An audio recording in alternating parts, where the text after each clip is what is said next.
Wait, you just had a what? A fake acai bowl. Oh, acai bowl. Yeah. Okay. But it's not actually acai. We fake it. What do you mean? So it's like it. It just doesn't have any acai in it. How can you call it an acai bowl then? Let's not have that conversation. They have acai at Costco. They do. There's lots of places. We just don't buy it. I didn't actually know anything about acai until I married a Brazilian. And then we went to Brazil. We'd gotten married. About 6 months later, we went to Brazil originally it was going to be a month, and then we stayed for 2. Yeah. So that's wild. Yeah. And my wife is really good about not speaking English to me in Brazil. So she's like, you're on your own. Go for it. And I'd studied Portuguese for like 3 months leading up to it. That's kind of a fun story. But I have a friend who is no longer with us, but he was at the Naval Academy with me and had been stationed in Rio de Janeiro, but had gone to the Defense Language Institute up in, is that Carmel? Mm-hmm. I think it's up there, up in Carmel.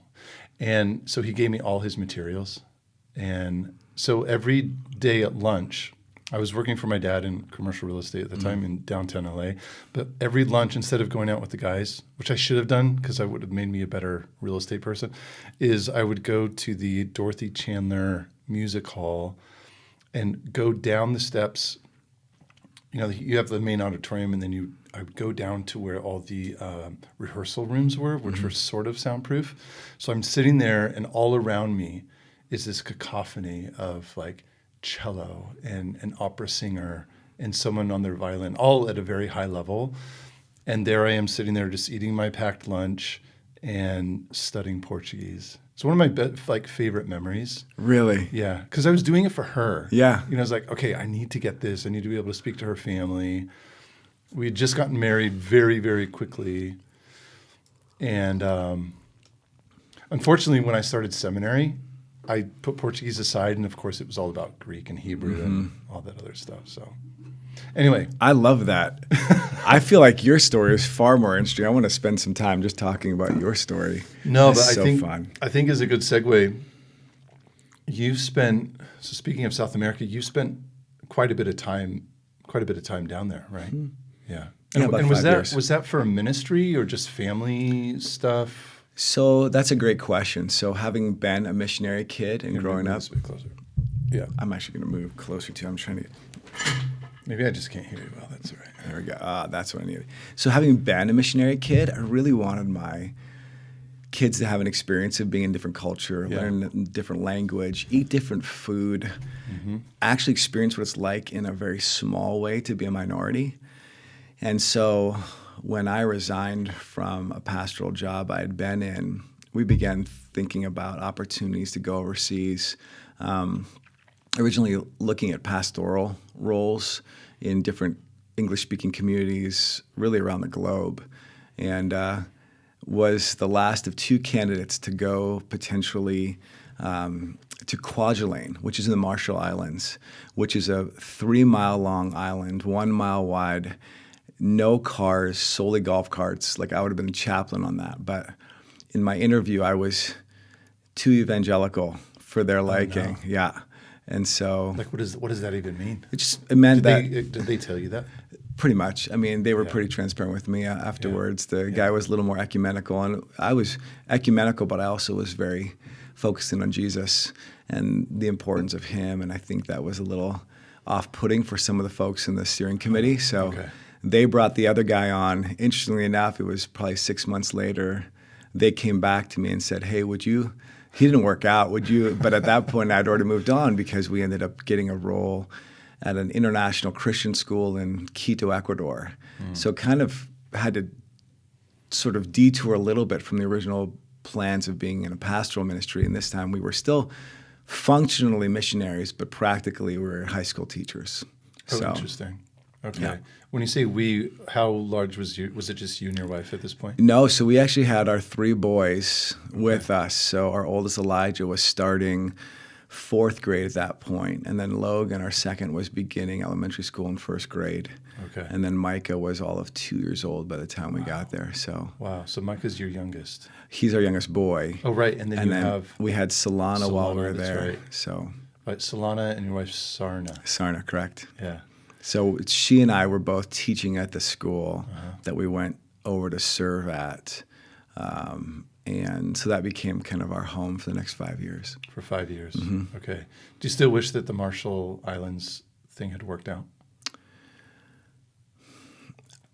It would have been very different. In another life, I would have. Okay. That would have been wild. I mean, the idea that we would have been on such a small island, gotten to know the community. Mm-hmm. The fascinating thing about that is I would have been a contracted employee by the U.S. government, so I wouldn't have been. Oh. So they bring their chaplains in not as military personnel, but as contractors. Okay. So I function in that space. But like many spaces, the expat community or the military community on the island is well off, but you have a very impoverished community next to Kwajalein. And so ministering to them as well and figuring out how do we balance that unique opportunity for investment and ministry would have been interesting. I would have taken a helicopter to another community on Sundays to run like a little chapel there for them. So it would have been a very different life. But not for a moment do I regret going to Ecuador. It is kind of, we were just back there over spring break, and it's just like, it's another home for us. Yeah. So I had a similar experience when we moved to England in 2013. I'd been applying to different postgraduate programs after seminary in the UK. Seminary was in the US, but I wanted to be in the UK because I saw all my favorite scholars like, okay, where did Doug Moo study, And Doug Moo, I was interviewing with him for Wheaton, but I was like, hold on a minute, where did he study? And it was St. Andrews in Scotland. And then I realized all the scholars I really look up to went to the UK to get their PhDs. I was like, okay, I got to do that too. Yeah. But one of the stipulations I gave to myself and to Alexandra was, okay, if we do this, because she was going to have to shut down her business. We had 2 young children, and we were living in like Manhattan Beach, California, which you can't get any better than that. And I said, look, if we go to the UK, if you do this, I promise we won't go into debt. And most guys I knew who I had talked to who'd done their studies over there, like Preston Sprinkle was the guy I was getting some counsel with at the time. They came back with like 6 figures in debt. And so I made her the promise. I said, look, I promise we won't go into debt if we do this. So she agreed, and I ended up getting accepted to a number of programs there, but I chose Durham. Number one, because John Barclay was there and I wanted to study under him, but also there was a wonderful church there called King's Church, Durham, and I basically sent emails to all the evangelical churches in Durham. I said, hey, I'm a recent seminary grad, I have pastoral experience, I can lead worship, I can do all that stuff. Do you need help?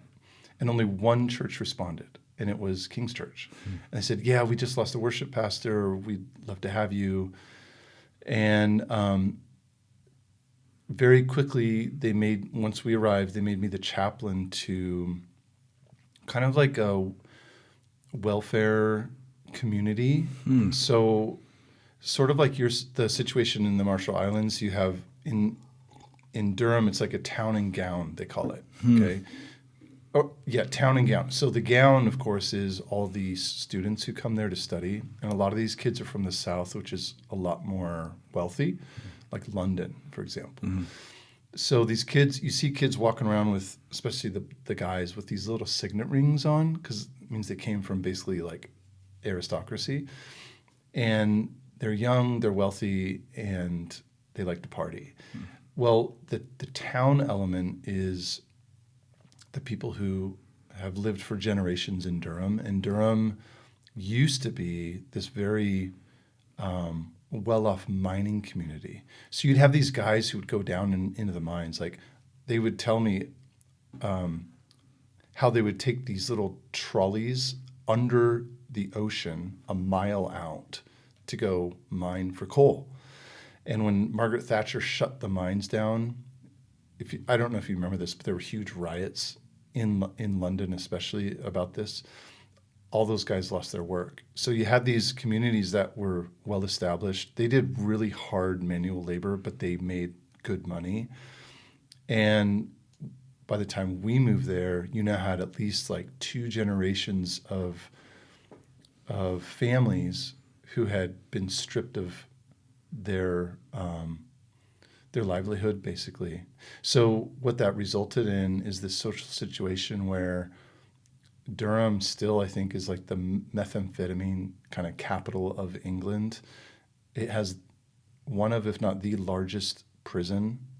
One of the most famous New Testament scholars ever, Cranfield, C.E.B. Cranfield, who wrote that fantastic commentary on Romans, he would leave his university office, I think once or twice a week, and go just meet guys as they were leaving the prison, like they were getting out. And he'd go and get them a cup of coffee and talk to them. And so that was still there. So you'd see this huge disparity between the really wealthy kids that were there, plus all the faculty and administration. There was a lot of money in Durham, but it wasn't there amongst the people. So anyway, that was my role, was being there was a group of individuals from King's Church who had committed to moving into these very poverty-stricken communities, which are just like a mile outside of the university.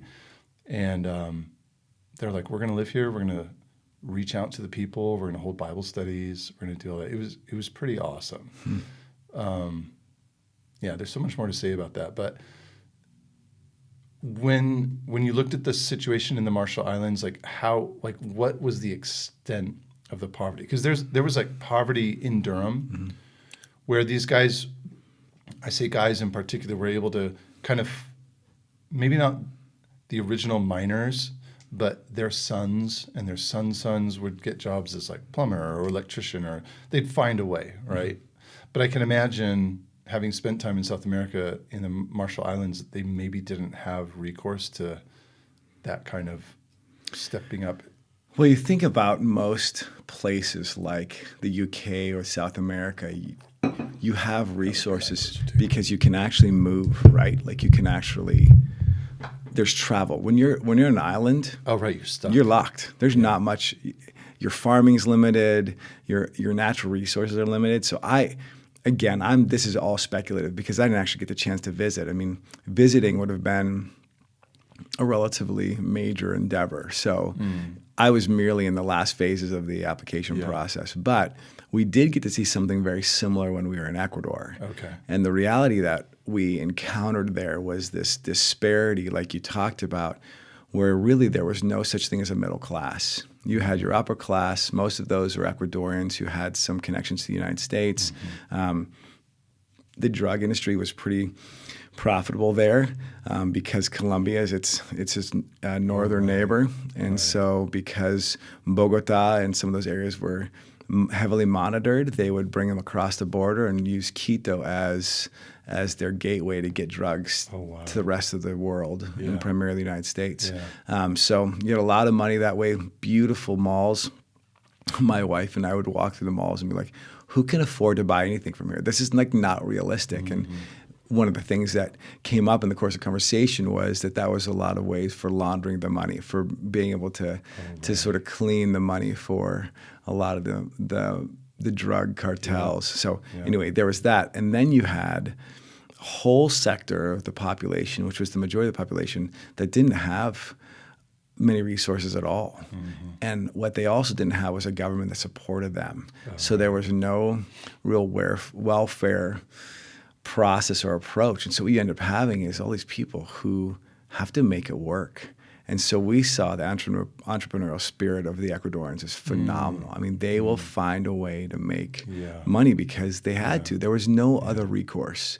And so in some ways, you definitely saw poverty in very distinct ways, but you also saw just this spirit of, well, hey, we've got to do something to put bread on the table. Mm-hmm. And interestingly enough, there were very few people who were on street corners panhandling, far less than you find in the United States. But the reality is people found ways to make money. And like you'd have a guy who owned a curb on a street, and that if you parked your car there, he would watch your car. If you wanted to, he would wash your car. But when you got done parking, you'd pay him 25 cents, 50 cents, or whatever. And that was how he made his money. And he would help you park. So there were some fascinating ways people found to make money to continue to survive in that area. And so, yeah, we saw poverty in very distinct ways. Yeah. But it was interesting to watch the mindset and how different it is from what we would see here in our own street corners. Yeah. So Just pure survival. Yeah, but also a sense of like ingenuity. You know, what is that? Invention is what is that? Necessity is the mother of invention. Yeah.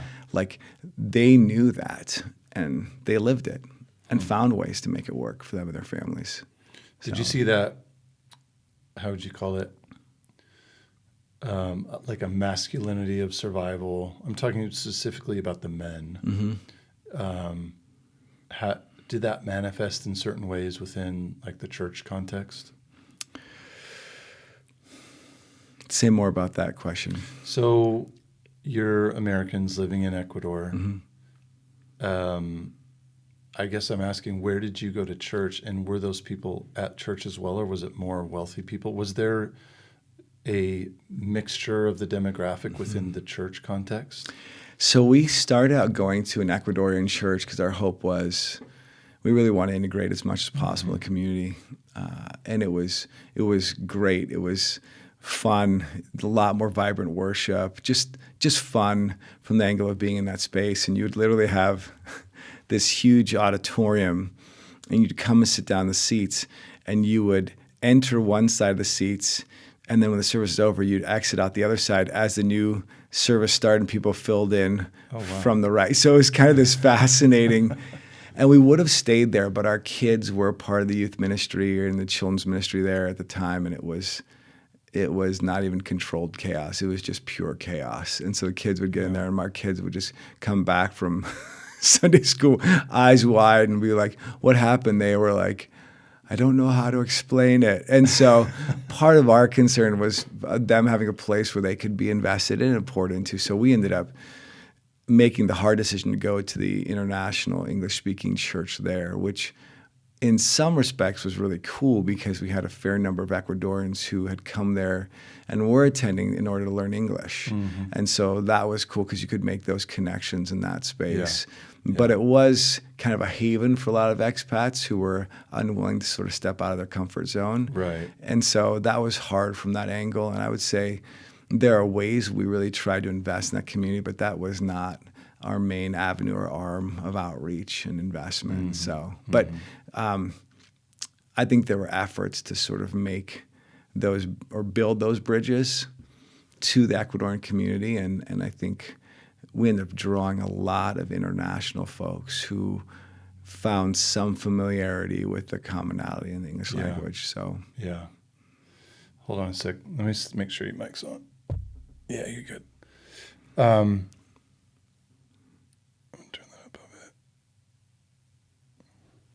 So you all were there for 5 years as a family. Mm-hmm. And what brought you back to the States then? It's a great question. So we had been serving in that capacity originally for a 3-year commitment. Mm-hmm. And when we stepped overseas, it was a really unique space because so many of the people who had prepared us had really used some pretty interesting fear tactics, like you better be careful when you step off the school campus. There are people who have been stabbed, been robbed at gunpoint, like just a lot of the, we like to call it the hardcore missionary, like, hey, you've been a real missionary when somebody's, taking your wallet at gunpoint. So when we first got there, there was a huge, we were even laughing about this. Remember the first time we stepped off campus to go get dinner, and we literally like slunk out the door and sort of had our backs up against the wall. And it was fascinating because we were feeding into that fear, right. and that fear was feeding into us, and came just to love that community. And so we were really hoping that the other missionaries who were there were going to be excited for us to be there and sort of excited about having some additional support. But we quickly came to see that a lot of the missionaries that were there more long-term were kind of jaded by us short-termers and just saw us as a revolving door. And so there wasn't a lot of welcome and a lot of invitation into relationship in that space. And so that was hard initially for us because we were completely wide-eyed, no idea of what to do, where to buy groceries, how to get furniture and furnish our house, all these things. And so one of our things is when we got established, the hope was for new folks to kind of be a bit of a haven for them, having experienced just the opposite when we were there. Yeah. So that's why we ended up extending for a couple more years, as we really felt like that was a pretty solid community. Yeah. But my wife really had wanted to, when we were first even dating, go to medical school, and hadn't worked out at that point. So about 3 years in, she approached me with the idea of her going back to medical school, or at least trying to. And so she flew back to the U.S., took the MCAT, passed that, applied to schools that first year. Didn't get anywhere, but she had only applied to like three schools. So it really limited her to the scope of her interest. And then the second time she said, I'd like to try it one more time. And that's when she applied to Michigan State. And so she got in, and then we had the question to answer of where we're going to go for it. And at that juncture, Elijah, our oldest, was going to be starting high school. Logan was going to be starting middle school. Micah was going to be starting elementary. So in many ways, it was a very natural progression for us to make the transition, because it was already implicit in where they were at from an educational perspective to make a change. And we just felt like in many ways our time there had run its course. Our school was coming under the Ministry of Education, which meant a whole slew of changes and kind of adaptations to our curriculum and lesson plans. So it was like we really have the bandwidth to redo a lot of the work we'd already poured so much into for this school. And so we made the decision prayerfully and kind of with some counsel for some dear friends to come back to the U.S. for her to start medical school. And Michigan State was great. They allowed us to defer for a year, so we were able to get in-state tuition as opposed to having to pay out-of-state tuition. Wow. So that's a big deal. Yeah, my joke was I'd never made $150,000 doing nothing before. So that's basically what the year of waiting afforded us. So it was a really difficult transition back to the U.S., but that? I'd never lived in the Midwest before. Where are you from originally? So I was born in South Korea. So my parents were missionaries. So I lived. You said they were missionaries. I didn't realize you were born there. How long were you guys there as a family? So we lived in Seoul for about a year and a half, then moved to the Philippines for about 4.5 years, moved back to Seoul for another 8. Yeah. So I was around 13, 14 when we moved to Southern California. And so I lived my older adolescent years in Southern California, Northern California, and then my first years in pastoral ministry in Northern California, and then up in Washington State. So all west of I-5, Interstate 5, for about 20 years. So that's a big change. I mean, I know that too, growing up in L.A. Yes. I never lived east of the I-5 either. Right. Except for university. But then it was back to L.A. Yeah. It's like Santa Barbara area. So that's a drastic change. I mean, not just from West Coast to Ecuador, but then coming back to the States, I assume you're kind of like me where you have expectations about, well, I know what the U.S. is about. Because we never lived in the Midwest until about 3 years ago. Yeah. When we moved here. And Midwest it's an interesting beast. Yeah. And a thing that's so fascinating for me is I'd never been in a space where Christianity was cultural. West Coast, if you're a Christian, it's because you intentionally decide to be one. Because everything else around you is telling you, no way you should be following Jesus. There's so much other life to live. And so you come to the Midwest and everybody goes to church and there's a church on every corner. Yeah. And so when we got here, it was so daunting to figure out where should we even go to church? And it took us probably a good 6 to 8 months even to land somewhere. Yeah. And so that was hard. The other thing that was very difficult is the Midwest, specifically Grand Rapids, West Michigan, is a place of stability, of rootedness. So people who are here stay here. And they may go away to Chicago for college, but they come right back. My joke is that Grand Rapids is like a rubber band. So you can stretch it, but it always snaps back. And so people would come back and they've got their friends from kindergarten here. Their parents are here. Their grandparents are here. They bought a house 5 blocks down from where they went to school. And so in some ways, everything is familiar and everything is provided. And so you step into the space as a newbie, as a complete greenhorn to the Midwest, and people are so kind on the surface, nice and affable. Yeah. But if you press anything beyond that, it is a steel wall. And I mean that from the angle of there's nothing that's needed. And my conviction is relationship is based upon shared need, right?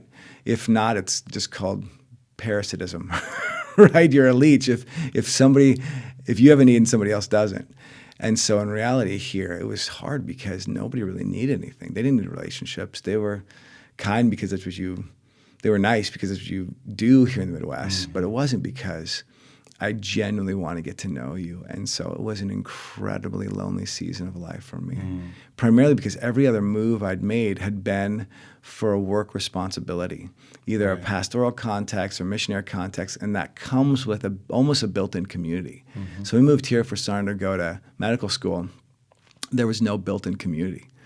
And so especially as I was trying to figure out what my occupational professional scope was going to look like, I was helping the kids get started in school and helping them navigate all of their academics, athletics, just the function of being in a new community while my wife was teaching and getting ready to head to medical school. It was incredibly disorienting. It's a tough place.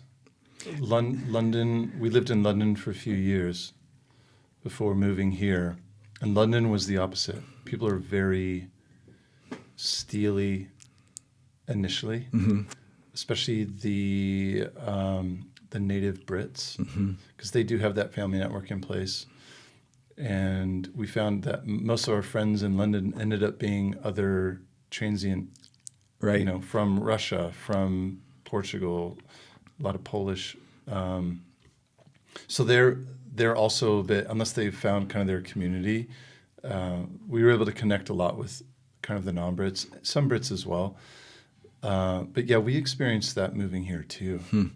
You do feel very isolated. We've actually thought about, should we move back to California? Because my whole family's there. Alexander's whole family's down in Brazil. So that's kind of, we can't really do anything about that. Did you first move to Michigan, near the university, or did you move straight here to Grand Rapids? So my sister-in-law, my wife's younger sister, was the one who even put Michigan State on a radar because the Sekia Center down in Grand Rapids is actually their main medical school campus. Okay. So the campus in Lansing is actually the auxiliary campus. Oh. And so when we moved 3 blocks away from family. And so we landed here initially because she was going to go to the main campus downtown Grand Rapids. And so, yeah, we didn't have additional moves. Yeah. So. Yeah. What else about that move was hard for you? So the other challenge was just not having direction professionally. So for you personally? For me personally. I'd applied. I was coming off of my years as a teacher, had my master's, had my teaching credential, and all this conversation about, how desperate we are for teachers. And it felt like really sort of fake news because I was applying for teaching jobs left and right, and there was no response. And I came to realize that so much of what this community was whether you were known or not. If you were a known commodity, people would consider you. But because I was coming from overseas, especially with kind of this international Christian school background, people weren't really considering my resume at all. Yeah. And so that was a hard pill to swallow because like, hey, I've got years teaching experience. I've worked with students for over 20 years. Like, give me a crack at this. And not even the time of day, not even in consideration. And so that was difficult. My kids were having a hard time reintegrating. And so watching them struggle in a community then that was so established, and here they were, thoughtful, kind, just enthusiastic kids just sort of getting sidelined because they weren't a part of the known quantity. They hadn't been here long enough. Yeah. And so people were like, who are these strange white kids that have been living in South America? And watching them struggle to find their place, that was really hard. Yeah. And so it was, again, disorienting from the fact that you're around things that look familiar, but nothing is familiar about it. Yeah. How was that for you personally as a man, especially the struggle with occupation, identity? I say that having lived here for a few years now, and you know some of my story too. So it's been, I think I have a pretty awesome resume. It's eclectic. Yeah. And it's been almost 18 months since I got laid off. Yeah. And nothing. I know. Absolutely nothing. And it's, you're right, I have experienced this firsthand too. It's like I'm not a known entity. And so people will, this is a speculation, but it's like they'll default to who they know. Doesn't matter what your resume says anymore. You know, nobody cares anymore. Yeah. So, and I don't have a Dutch last name. You joke about it, but that's actually It's a big part of far it. more profound than you realize. Yeah, I think so. I didn't really believe it.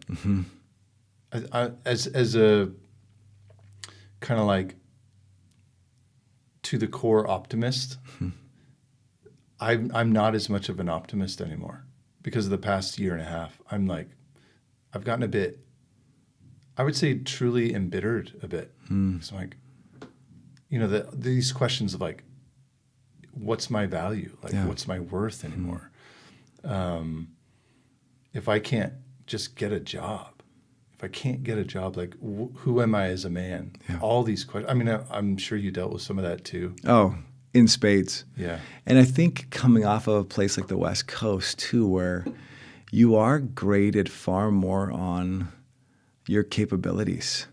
I mean, it is still who you know, but there's a sense to which somebody will take a look, and if you've got some chops, people will give you a crack at it. Whereas here, it felt like you don't even get a foot in the door unless you have a van or something in your name. It was brutal. I think it was incredibly difficult because, again, like you, I was like, I've got so much to offer here. Yeah. Just give me a shot. Yeah. And nobody even saying, yeah, let's talk. It was not even an interview. And Same. so Yeah, you just So- kind of come to a point where like, am I just deluding myself or do I actually have something to offer? And so you start questioning because you're not getting that look, whether or not you actually do have something to offer. Yeah. I've gone through this whole series of questioning of like, I've even gone back through the years and thought, man, that was a bad decision. And that I never would have thought that before, but I should have stuck with that job. Or, you know, we never should have gone to England. We should have just stayed in California. I would have had work, you know. And you go back to all these things, and every decision gets colored now by this new perspective of kind of readjusted valuation of yourself. Yes. Which I think is super unhealthy. I mean, part of it can be good too. We should always learn from the decisions we made in the past and all that. But it's really hard to suppress that sense of regret and I guess you'd call it like self-disappointment. Like, what was I thinking? Why did I do that? Why did I do that? How did you manage that, and has it gotten better? It's a great question. So until you've been unemployed, you don't really know what it feels like. And I would add in there like long-term. Long-term unemployed. Yeah, we're not talking Yeah. about, I have a 2-week gap between jobs. Or even like 3 months. Like, yeah, that was a tough 3 months. Especially if you have severance. When you have severance, it doesn't actually feel like unemployment. It feels like an extended vacation. But when you have an extended unemployment where there is no money coming in, that's a uniquely disorienting, and not just disorienting, it's a uniquely terrifying space. Yeah. And I feel like I've gone through it about 2, maybe 3 times in my life. And each time it has this yawning chasm to it that feels like it's going to swallow me whole. And it's fascinating because you'll run into other people who've experienced it. But as soon as people get a job, they want to forget that as quickly as possible. And it's almost like being in a room with someone who has lost somebody they love. You know they're hurting, but you're not sure how to console them, and so you kind of avoid them. And even if you've lost somebody like that, you don't necessarily want to go back because the pain is still so palpable. And as for us as men, not having a job, our identity is so uniquely tied to work that when we don't have that, it does call into question a lot of things. And it is a very scary place to be, because then you're left with the question, well, who am I? What am I? If this is not defining me. Yeah. The one benefit I would say from it is it allows you to have a more honest view of how the work world does function. And this, in some ways, the superficiality of how much is driven by this desire to hold on to this sense of self and identity through my work, rather than genuinely exploring what does it mean that work and worship are synonymous in God's economy, and how do I live my life to allow my work to actually be an expression of worship. So I spent a lot of time just wrestling with that and really just trying to run from it, because those questions are very daunting. So I took a job as a financial advisor, which, again, I tend to jump in to things. It's like the ready, fire, aim, sort of ask questions after I'm already halfway in.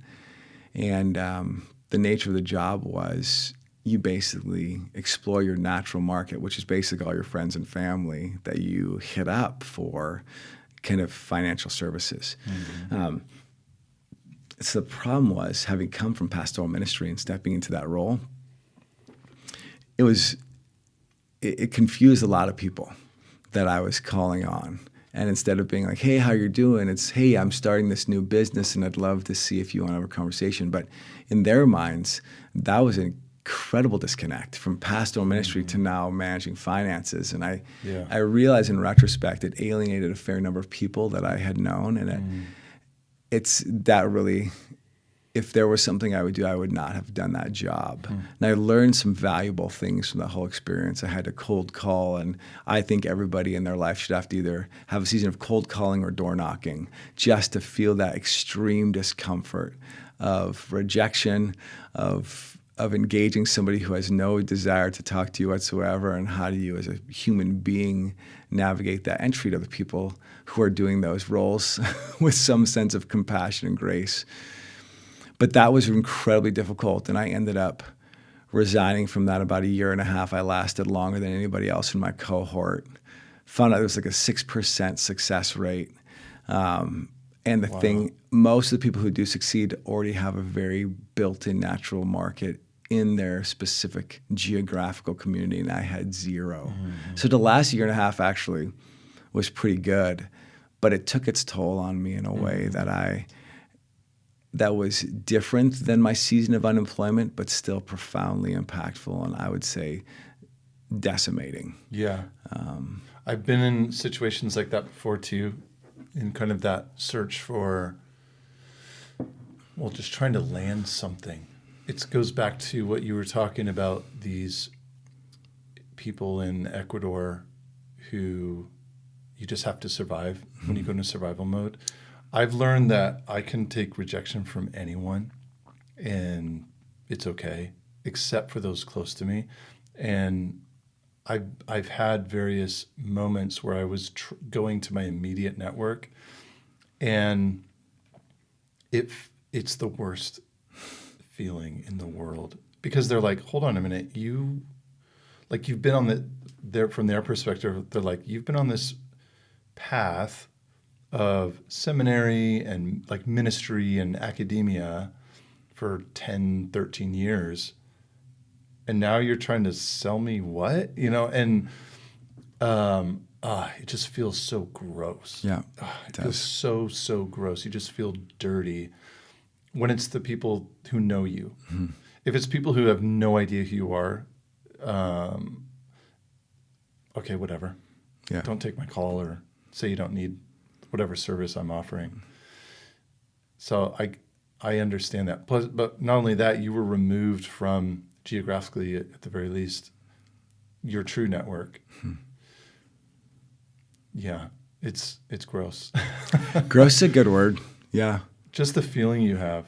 And the truth of it is, those people, I know you said it maybe damaged some of the relationships you had, but I've also learned that people kind of maybe get put off by that kind of an approach sometimes, but then they move on with their life. And then years later, like, oh, hey, how are you doing, man? Like, you still doing that thing? You're like, no, like, oh, okay, whatever. Like, there's like a reconciliation that's unspoken, because they still love you. Hopefully they still stay a friend or whatever, but it's more on me and the way I feel. Yeah, although the thing that I would say that was hard is what I wished people would have remembered is who I am. Like at your core. Yes. Like, just understand, in some ways, this is a bit of desperation for me. Yeah. So I'm not trying to use you, but I don't have another option at this point. But people smell that.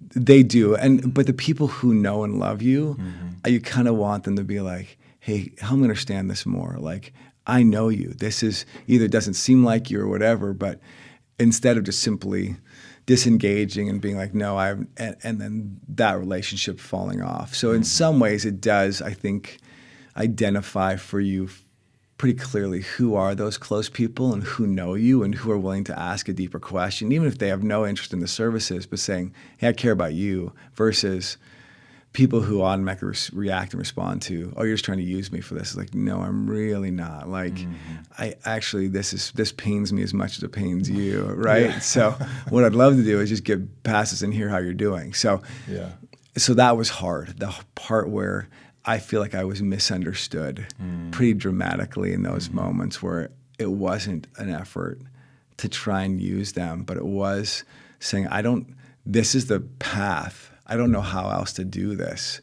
So let's stay friends. That's far more important to me than any interaction or transaction we have beyond that in an economic sense. So that was for a year and a half. What happened after that? Like, did you move on to something else? So I did. So I left that and ended up joining my brother and sister-in-law's injection mold plastics company up in just outside of Rockford, Belmont, Michigan. And they didn't have anybody in HR capacity. I'd never done anything officially HR, but pastoral ministry and HR actually have a pretty strong link, at least in my reckoning of how HR should be done. And so I stepped in, and the great thing is, because I knew my brother and sister-in-law who were in major leadership in that organization, the CEO/president is a believer and was willing to kind of look at my resume and say, okay, I can see that there's some transferable skills here. And that's all I want. I just want somebody to say, like, hey, this actually has an application in this for-profit world that I'd love to see how you could do with that. And I stepped in and just kind of was able to establish their whole HR department and really flourished in that sense. When we went through COVID, most companies sent all their employees to their homes. We ended up being an essential business, and we ended up hiring 100 new folks within the first couple of months of COVID because of some of the products we were making were essential for dealing with, this pandemic. And so I was kind of at the forefront of that for our team and leading kind of how we would bring people in, keep them safe from that perspective. And so that was really hard, but it was really fun just to have a challenge like that to sink my teeth into.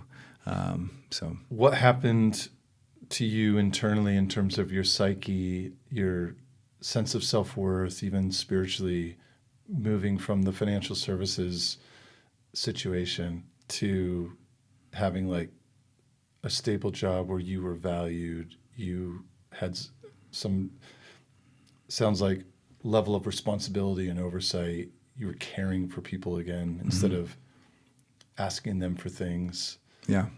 It's transformative. Yeah. Yeah, because I was back in my wheelhouse. Yeah. Back doing things I loved. And even though I was in a they were pretty honest about their Christian values as a company, but it was a secular environment in that sense. But I could be honest about where I was at, but just caring for people, especially the demographic we were ministering to in that space, was very paycheck to paycheck. This is minimum wage earners. And so a lot of the problems they were facing were just basic life survival skills. So we just had an opportunity to step into those spaces. There's some really hard conversations, but it also afforded me the opportunity to kind of pastor again. And it was really cool. I think your best HR managers are your pastors who are willing not just to uphold the handbook and all of the policies you've established, but to really care for your people. Because when you care for your people, the policy in the handbook becomes secondary, and people almost are far more willing to engage from a logistical or administrative perspective when they know they're cared for. But if most HR organizations or arms departments will just simply opt for just being letter of the law, here's the policy, you didn't abide by this, is the consequences, as opposed to seeing the person. Yeah. So I had a ton of fun doing that. It was super hard because it was an all hands on deck organization. And so I started wearing a bunch of hats, and I was the safety guy. I was overseeing a lot of our kind of hospitality events, just trying to create a culture whereby which people were excited to be there, because the job itself, there was nothing endearing about the job itself. So creating a space where people knew that they were loved and cared for and valued, that was really life-giving for me. What I'm trying to get to is the impact it had on you personally and even like in your family. Yeah. So it was interesting because the one thing about the financial job is it afforded me a lot of flexibility with my schedule. And so I was able to get my daughter from school and just be more present. This job was very demanding hours-wise. So it had a huge impact on my family's presence, but my engagement personally, just my understanding of who I am, shifted. So it's an interesting trade-off there, right? So I wasn't as physically present, but emotionally I was in a better headspace. So. Yeah, I hear that. I've thought for myself of like I would move anywhere at this point to get like a stable income. And family in California or family in Colorado, other places as well. And it's like the need to be that provider. You and I have talked a little bit about this before, but there's different senses of what it means to be a provider, or different contexts in which you, or different manifestations of that provider role that we are called to as men. And as you say, there's the being present. So there's the emotional provision, there's the spiritual provisions. I'm speaking like specifically to your kids and your wife. Yeah. But there's also the financial, and like you can't disregard that either. I mean, there's strong warnings in Scripture about that, right? Right. And that kind of thing haunts me. I know it haunts other guys too, like Christian guys who look at that and it's like, oh, if I'm not providing, in the words of the Bible, I'm worse than an unbeliever. It's like, oh my gosh, why'd you have to say that, Paul? It's really, really heavy language. And but maybe you experience this too, but there's times where I've been like, but I can't do anything about it. Right. Or I'm doing as much as I can. but there's the cards aren't falling for me, Right. you know? And it's so, I mean, what do you do in those moments? Yeah. I think it's a great question. Like, what did you do? So, Kind of in those lowest points where you're like, it feels hopeless. yeah, because I think the text that Paul's talking about, he's talking about an aspect. He's talking about an attitude. He's not necessarily talking about, what are the dollar signs coming to your bank account. He's talking about an attitude of laziness, of selfishness, of self-indulgence. Yeah. Guys who even take their paychecks and spend it on their beer or whatever. Like, to me, that part didn't affect me from the angle of, because I wanted to work. I wanted to invest in a financial capacity and reap those rewards. But it felt like God was saying, there's some other work I have to do with you, and you're going to get distracted by your work and find your worth in that too quickly to miss the deeper work I'm doing in your heart. And so for me, I began to value reading to my kids at night, leading our Bible studies where we'd work through text and train my kids to really know how to handle the scriptures effectively, where I'd pray with them. I'd take them out, because my schedule's flexible. I'd take them out for lunch, and we would just, tell me what you're thinking about. What are you dreaming about? What are you struggling with? And let's pray. And so we would really find these regular rhythms together of just investing from an emotional and spiritual perspective to help them sort of wade through the morass of being in a very affluent culture, not being affluent themselves, but seeing the ramifications of that affluence on the kind of shallowness of a lot of their peers, and not becoming judgmental about that, but also not just simply buying into that culture hook, line, and sinker. And so it was a really sweet season to be able to pour into that. And it's honestly one of the reasons why I ended up resigning from my job as an HR manager, because I was finding a lot of success in that environment, but I was watching the wheels get wobbly on the axle for my kids because I just wasn't as present. Right. And with my wife as busy as she was with medical school and promising to be even busier with residency, I was like, you know what, Lord, I don't know how you're going to meet our needs, but I feel like my responsibility of managing my kids and their lives is far more important than me pulling in a significant or consistent paycheck. And that, to me, became very clear that there's a lot of people who could do my job at the injection mold plastic company, but I was the only one given the job to raise my kids. Nobody else gets a paycheck for that. And so I stepped away from that responsibility, and it was immediate pretty quickly how much they were just hungering for the presence of an adult, specifically a parent. And with me stepping back into that, it was just like we could all breathe a little bit easier. It was wild. And so I think God was remaking my perspective of my value, because I always had that sense of I want to provide financially, and the Lord's like, this is the provision I'm affording your family right now through you. And it is more significant in the long term than the dollars and cents you can put in your bank account. And I'm now seeing the fruit of that as I watch my two older boys step into spaces where they have a lot more autonomy and they're making decisions that are more consistent with the scriptures and a biblical worldview than a lot of their peers. And not by the angle of comparison, but by their own convictions of like, this is how I was poured into. These are the decisions I want to make in line with it. So what were some of the signs for you that, as you said earlier, things were getting wobbly for the kids?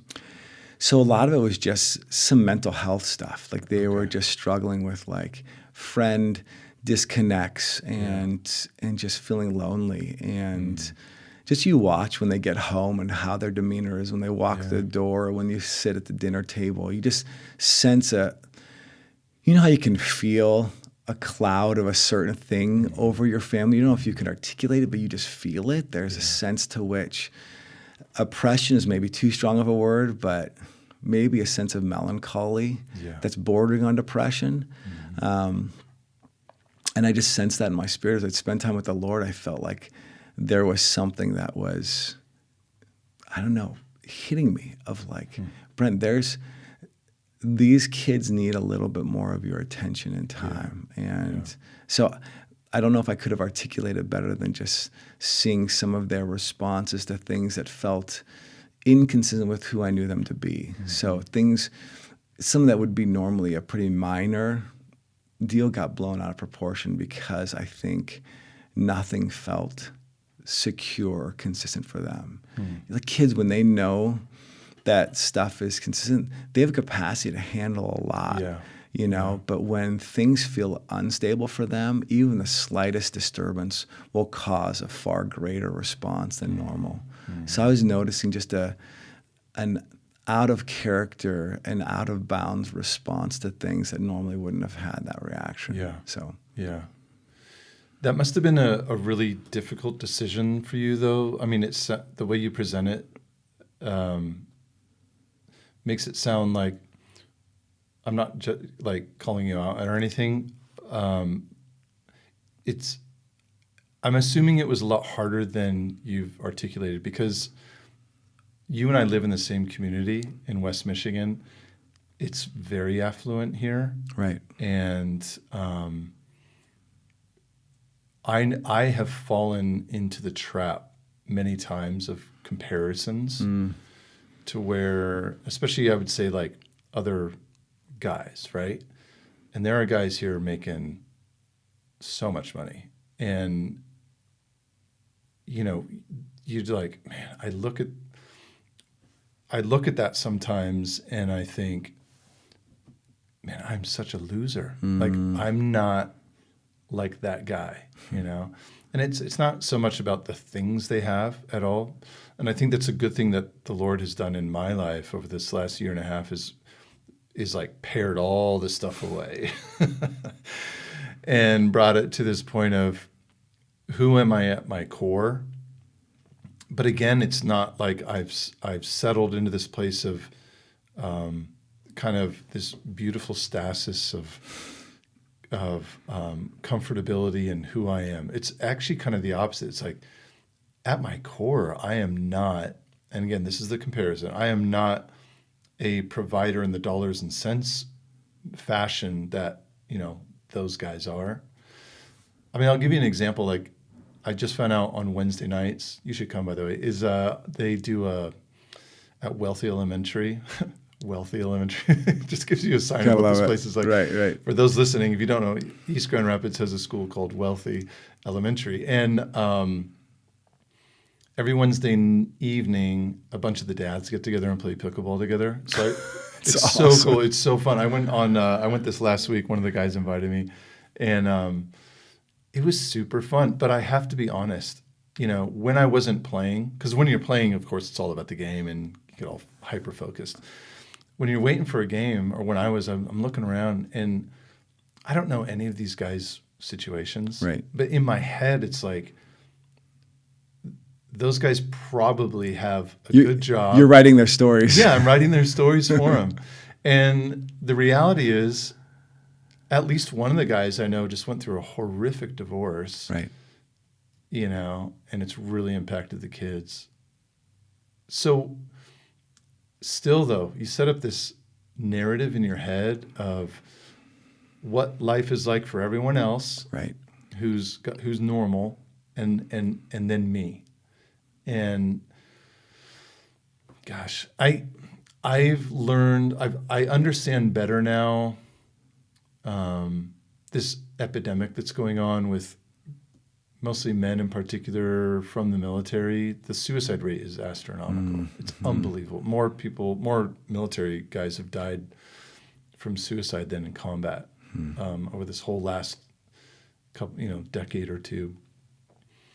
And it's fundamentally about having this mission, having this purpose, and then through no fault of your own, your time in the military is up or you get out, and then you've lost your mission, you've lost your camaraderie, you've lost your team, and you may find another job, but again, that fundamental question of like, what is my purpose? Yeah. Like, what is life about anymore? And so the comparisons are really, really dangerous. Did you face much of that? Oh, absolutely. Yeah. I remember I sat down with the CEO at one point. He looked at me, no joke, he said, I know you probably regret that you're not farther along in your career and have climbed the ladder more successfully than many of your counterparts. Wow. What a jerk. Well, it was one of those things where I think he was trying to be encouraging in some ways. Yeah. And I was like, with friends like these, who needs enemies, right? But the reality is, I was like, it was a really fascinating moment. There's a movie back in the 80s where a young man looks at this older, it might have been his dad, I can't remember what the scene was, but he goes, I don't want your life. And I remember looking at him and thinking, first of all, this is a jack thing to say. Yeah. But the second thing is like, you know what? I actually like my life. And I'm thankful for what it was. But there was also the other side of it was like, maybe I have screwed it all up. Maybe because I didn't play the game, right. I am not where I need to be financially. I know I'm not where I need to be financially or where he's at financially. Right. I actually am incredibly content where we're at financially, but that's a journey in and of itself. But I remember him saying that, and I think in many respects, he is parroting kind of a mantra he's told himself. Probably it's a huge part of that upper management kind of conversation of like, you climb the ladder, you work your tail off, you get to this point where you now oversee a bunch of people and you're making the coin to do it. But as the HR manager, I knew how much he was making. I knew how much everybody in upper management was making. I knew how much everybody who was processing the widgets on the line were making. And I'm thinking, this is so out of balance. You are not 20 times more important or 100 times more important than that person out there, because I guarantee if you go away today, this business keeps running. If they go away, this business stops today.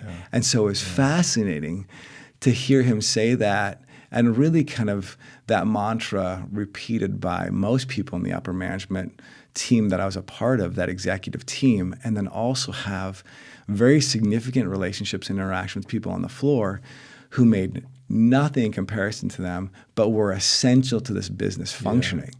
And so I'm living in this space between these two worlds and saying, is value really in what you make? Now, this world values what's given to us, and we communicate that through financial contributions, right? Yeah. But just looking at the scriptures recently where Jesus says to the Pharisees, what is highly esteemed by men is despised in the eyes of God. And he's specifically talking about money and our fixation with it. And so, yes, I think I've definitely wrestled in my moments about that. But there's also been these moments of clarity too, where it's like, I don't want your life. I remember sitting with one of the guys, he was a Christian at the financial institution I was a part of, and he says, Brent, I want to make you so wealthy that you're embarrassed by it. And I remember thinking, you don't fundamentally have any clue who I am. Wow. Because that's the last thing I would want. Yeah. And I remember walking past these offices with guys with their feet on the desk, really having nothing to do because their book of business was so large, they were just raking in the cash. And I remember thinking, I don't want your life. I would not trade our positions for the financial stability that you have, because you've lost purpose. And when you're talking about these guys in the military for whom it's been externally imposed, purpose, camaraderie, all these things have been provided, when those supports are taken away, it does beg the question, who am I really? Yeah. And when there's no answer and all you hear is the hollow ringing of that question in those cavernous halls, it's no wonder why people choose that path that they do, because that lack of answer really does leave you wanting. Yeah. I've heard Joe Rogan say this many times, and he's super wealthy now, but he's said money, and he has lots of guests on who don't have huge amounts of wealth and have had wealth and then lost it and on and on. He says money is fun coupons.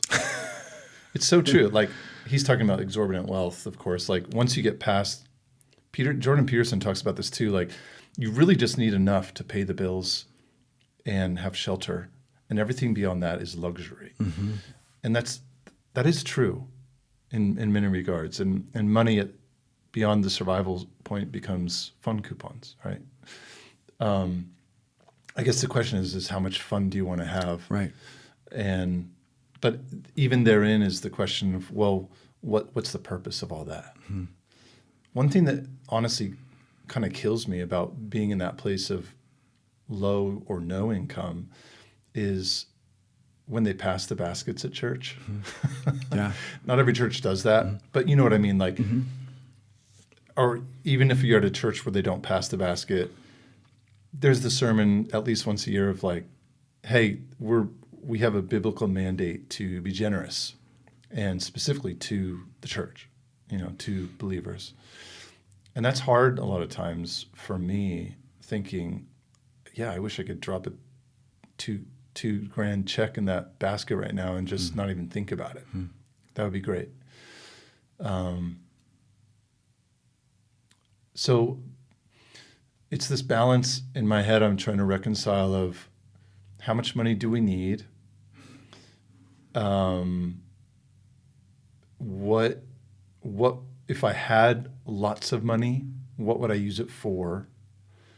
And but I think ultimately it comes back to the question of vocation. Like, Lord, what is it you want me to do? Mm-hmm.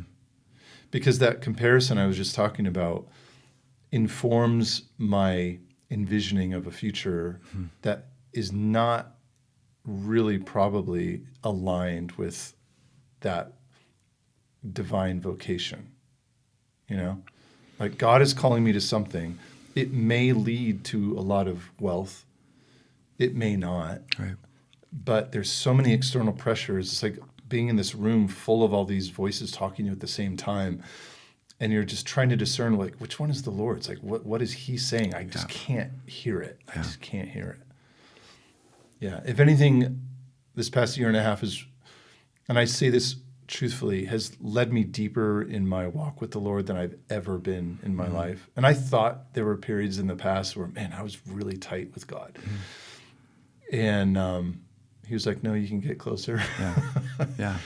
And I'm like, well, why does it have to come through suffering? Why does it have to come through taking me to this point of extreme self-doubt and disillusionment and needing input from brothers like you and others who say, whoa, like you're looking at yourself the way that no one else does. Right.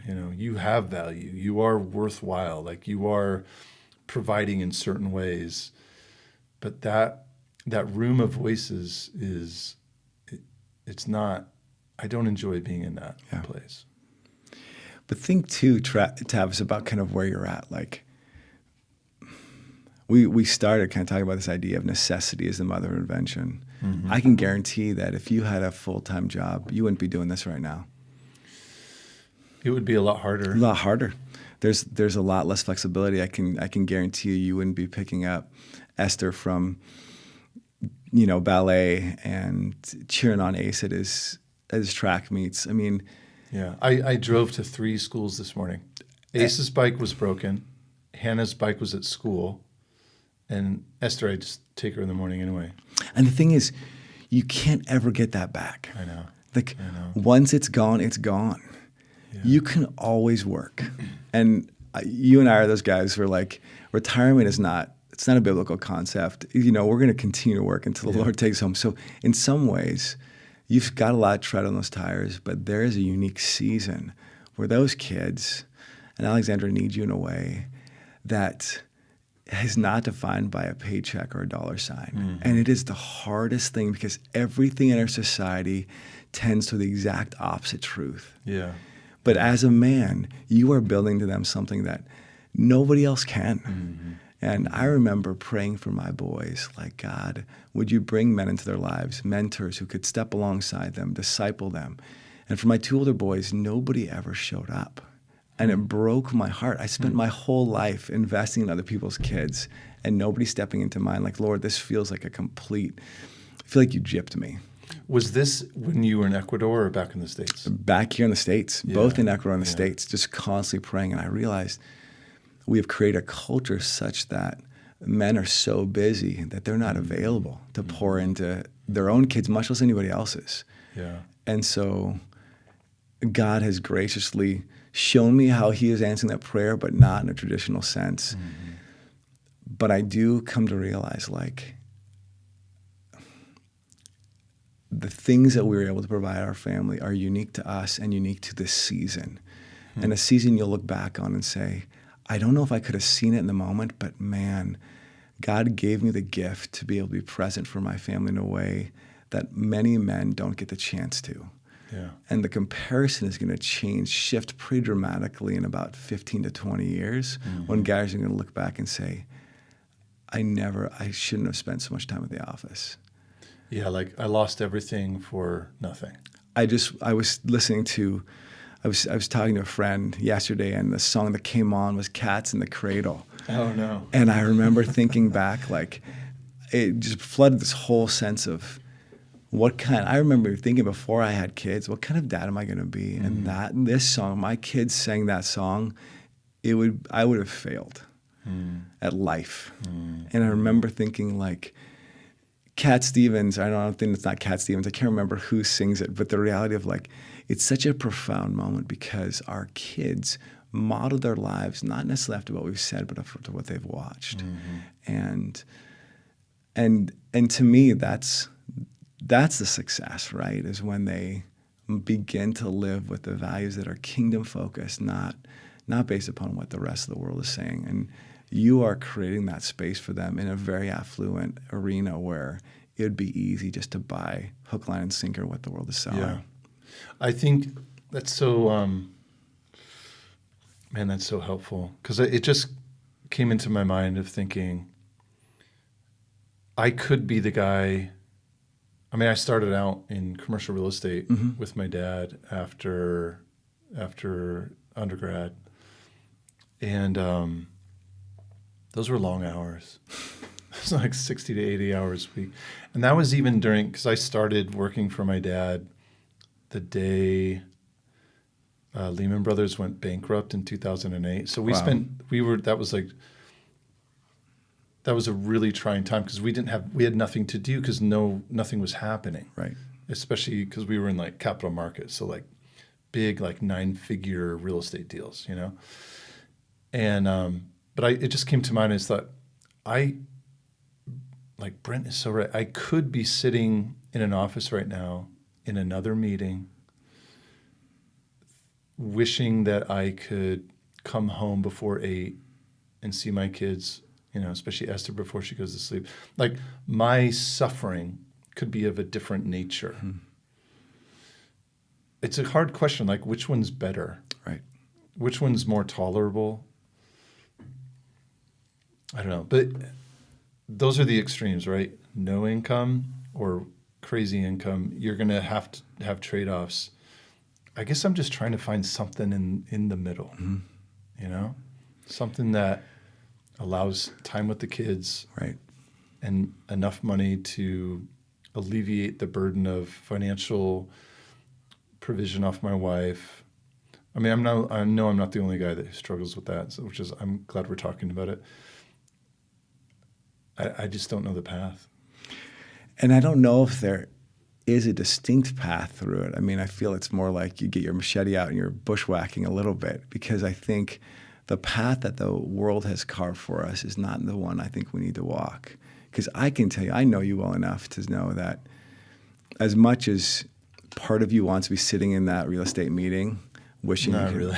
You're so relational, and those kids, I've watched how they light up around you. I mean, even the other day when we were sitting out in the driveway talking, and Esther had her scooter, and then she had a rollerblade on the other foot, and do you realize every time she went on the corner, she was always looking at you. Looking back. She's looking at you, seeing, is Dad watching? Yeah. And the fact that you're able to say, I was. Yeah. Oh, and I'll have that memory forever. And there's nothing that replaces that. There's no economy that you can swap with that and that was an equitable exchange. I would take that memory over $1 million in the bank or more. So that's what I'm here to remind you of, because that's who I know Tavis to be. Like that's what gets you up in the morning. That's what encourages you. It's when the voices start chirping, saying, "Really, is that enough, Tavis?" That you start thinking, "I don't know if it is."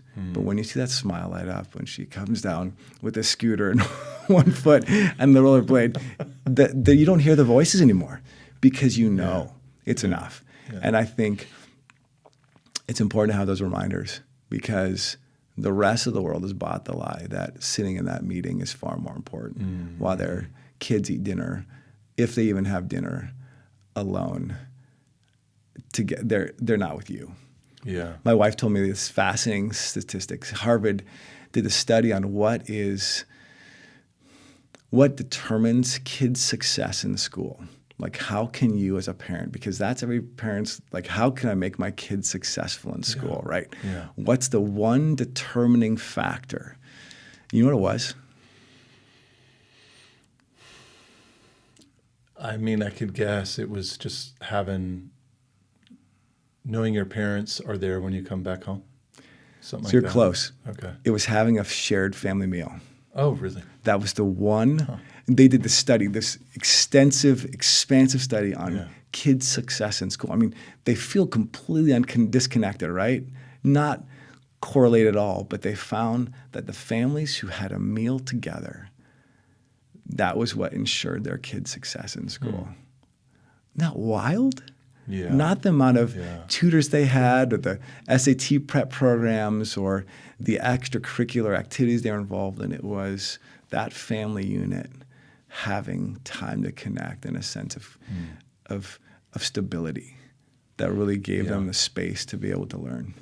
So on that note, I know that your kids are quite involved in athletics. You know, right? Your wife is still doing her residency, is that right? No, she's just finished. Yeah, she's a family med doc now. Yeah. So, are you guys able to maintain the family meal every day, or is it kind of like you have to juggle things around? We have to juggle significantly, so we still work hard to have our breakfast together. So we do that. Okay, so it doesn't have to be dinner. It doesn't have to be dinner. Yeah. We try to make dinner work, but my daughter's on this ridiculous schedule right now for swim where they practice from 7 to 8:30 at night. And I was like, what 11-year-old needs to be swimming till 8:30 at night? But whatever. So we still try to do dinner together in some capacity. Okay. And you've seen the impact of that? It's huge. Like, in what ways? So what we'll do is we'll do a highlights, low light, floodlights, kind of like a rosebud thorn. We'll do that almost every night. And then we'll usually ask another question of, like, just kind of a wacky question. Like, if you could have any superpower, what would it be and why? Or if you could move to any country in the world or go visit, where would it be and why? So we try just to get kind of conversation flowing along those lines and just get them thinking creatively and just conversing. Because one of the things that is often sort of stereotyped about kind of this adolescent generations, they don't want to talk. How's your day? Fine. What'd you do? Nothing. What'd you enjoy about it? One-word answers. And so I've told my kids, you owe me a quarter every time you give me a one-word answer about your day. And so they've learned never, if I ask about their day, they have at least some more description kind of implicit in that. And then at the dinner table, we try to get them talking, and now at the point, it's like, we can't get them to shut up. So it's like, okay, your brother was talking, please don't interrupt him, So there's a joy in that space, but those are the kind of things we just try to be intentional with. Yeah. The highs and lows is a good one. My sister Jamie, actually, when she visited years ago, she's like, all right, let's do highs and lows. We're like, what's that? And then that became a part of just daily discussions as well. It can be hard to get things out, and it's usually quite chaotic too with the interruptions. But there's nothing better, In fact, we finally reached a point where it's hard to get the kids to leave the table. If one of them needs to go and get changed, like put PJs on, they just don't want to leave. They want to be a part of that thing that's happening. Yeah, I remember moments in our family life growing up where it was like that too. It's like, you just don't want to leave. You just love being in that space together. And it's a rarity. Yeah. That's not something that happens in most households. Really? Yeah. Huh. Yeah, I mean, because of our situation too, I do all the cooking. Right. And I love it. So I've gotten really into like smoking meats, and we eat mostly meat and veggies and mostly meat. And so I've learned how to cook all these different cuts of meat, and that's a part of it too. Like when I'm prepping stuff, I'm now starting to teach the kids how to do certain elements of that and participate and help out. It's just the sweetest family time there is. It makes me think back to even just, I mean, it's only in recent history that society has become so industrialized and life has become so like corporate in terms of what are the ideal or most sought after jobs. You know, they're the ones where you're not outside, you're not active, Right. you're sedentary, you're looking at a screen that's a few feet from your face, you're not outdoors, you're not looking at the horizon, you're not seeing creation, but significantly you're leaving the homestead and you're going away, and then you're coming back later. And there's a part of me that, you know, longs for something that is very, it's a nostalgia that I only know through books and through history lessons, right? It's not like I grew up on a farm, but there's a real strong appeal for that. Like, what if every day I got up and it was just, here we are as a family, and we're out there in the fields doing our thing together, and I'm teaching them how to do things. You know, here's how you plant seeds, here's how you till a row. All right, we've done our chores for the day, let's go fishing. Let's, not just for fun, for leisure, but let's go provide for the family. Let's go hunt some deer, whatever it is. And there were a lot of things that industrialization brought about. You could argue that were good in terms of maybe longevity or cleanliness, you know, medical innovation and all that. But there's something I think we've really lost in terms of family, community, work ethic.